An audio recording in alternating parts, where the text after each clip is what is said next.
we perceive 1% of reality. Now, don't exclude yourself from that formula. You are part of reality. So when the person has this discovery that they're not this person, that there's infinite possibilities that they could live in or exist in, it changes the game dramatically. You cannot go back to business as usual because you're discovering some aspect of yourself that you are unaware of because you are living in three-dimensional realities.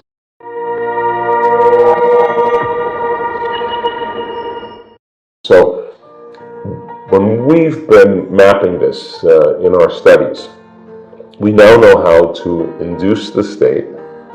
We know how to predict it on a brain scan. I can say, oh, this person's about ready to have a moment, and we can replicate it. It means that we're teaching people how to actually access information from the field for that transcendental moment, right? And that's the pineal gland is the connection between the physics of the quantum field and the biology of the brain and body. And it's a latent system in the brain that we teach that once activated can actually really cause a person to have a full-on mystical moment. Most people are stressed, in survival, and unconscious in a program, and racing and rushing to try to make that feeling of emptiness or pain go away, and they're lost in the illusion of separation, thinking they need the outer environment to do it.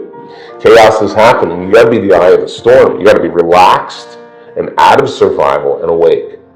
And heart and brain coherence means relaxed and awake. So then we take our youth, and we're investing in our youth right now because they're going to be the leaders of our future. We want to teach them what leadership truly is from the heart. We want to teach them how to make changes that are permanent. We want them to consider the whole. We want them to come up with ideas that we will be interested in supporting and backing that will create that kind of cultural change that takes place. And most importantly, that they get along with one another. I mean, why can't we just get along with each other? Take away all the governments, take away all the different cultures, and you see people you see our events, 1,000 people, 2,000 people, all races, all cultures. We all get along. Everybody loves everybody. I mean, that's who we innately are. Yeah. Now, you get a collective group of people together and they start healing other people remotely. I want that person who's been healed. I want that person, when they report their healing, we have everybody sign the day where they were in that healing. I want to be able to call you up and say, Emilio, you were one of the 8 people or 7 people that healed that person of cancer. You're one of the ones that did that, right? Now, there's an empathy that takes place in human beings. It's beautiful. It's so deep.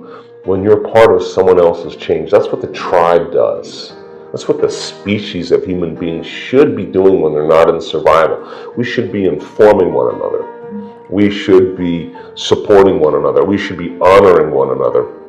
We should be healing one another. We should be shining for one another to show others that they can shine. That's who human beings are. That's the way this culture, the way the species is going to have to unify during a time of incredible chaos, because community is the future, and we're investing in our youth, and we're investing in their community, and we're going to groom them to be leaders. We're going to groom them to be the eye of the storm, to be relaxed and awake, present and conscious, instead of unconscious and stressed in the program. We're like everybody else.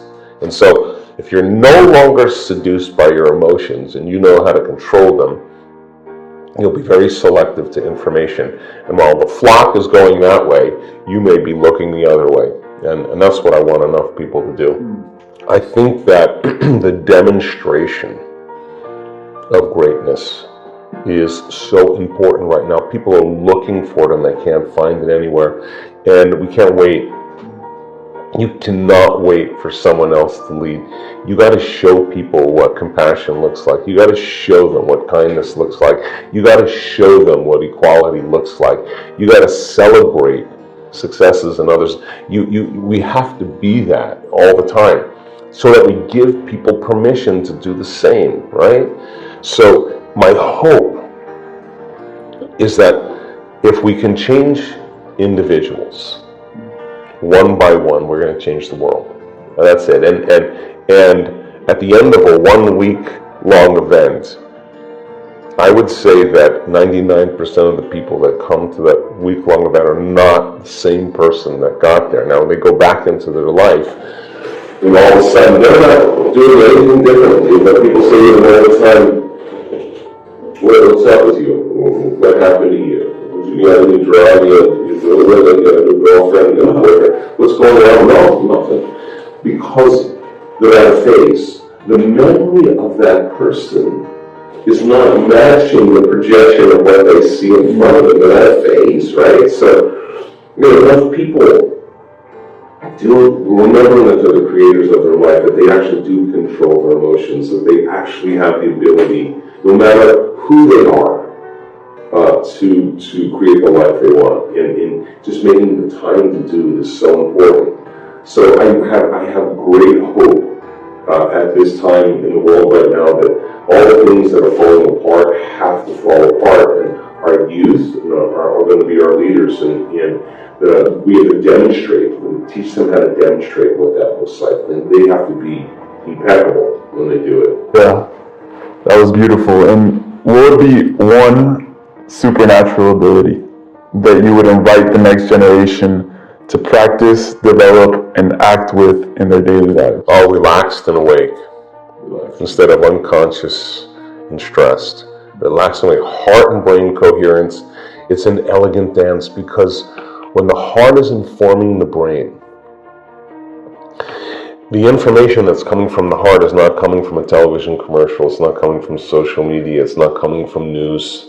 That information is not where you're getting. Your heart is informing the brain, and it's an elegant dance. And so when your heart gives you that information that's relevant to you, you will know exactly which way to move. And you won't need anybody to tell you. You will know.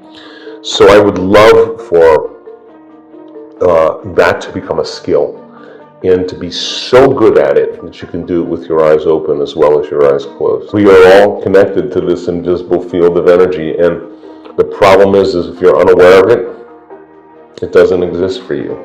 Just like when you're unaware of your nose, it doesn't exist for you. But the moment you become aware of it, it exists. So how much of our waking day do we put our attention on the material world, on matter? And how much of our waking day do we put our attention on energy and information? Practicing every day, connecting to that invisible field. Just because you can't see it doesn't mean it doesn't exist. We are fish in water asking for a drink. So then, by practicing connecting to that field, every time a person can feel it, notice it, experience it, pay attention to it, relax into it, surrender to it, become it. Every experience that they have with it makes connections in their brain for them to perceive more of it. And if you get enough networks of neurons firing like that, you will feel connected to it. So practicing creating and connecting is so essential. Our senses fool us into the hallucination of this illusion of separation. Practicing putting your attention on energy instead of matter, I swear to you it's real. And the more you do it, the more you interact with it, the more the universe conspires in your favor. When there's a vibrational match, or you've synchronized your energy to synchronicity, those serendipities, those coincidences, those synchronicities, those opportunities start coming to you. Now, what's the cool part about that? It seems like there's a shortening of time between the thought of what you want and the experience of what you want, between cause and effect. When we create from the field instead of from matter, if we get really good at it, then The feedback that we experience in our life is letting us know that we're doing something correctly. And when you start getting the phone call or the email or the introduction to somebody, and you scratch your head and you go, oh my God, I'm the creator of my life. And all of a sudden, the next day, your belief in what's possible grows dramatically. So when you sit down to do it the next time, you get better at it. And all of a sudden, more synchronicities start to happen. And so the side effect of it is, and this is what I'm proud of in our community, is that people do the work. They don't do it because they have to do it. They do it because they don't want the magic to end. They want the synchronicities to keep happening.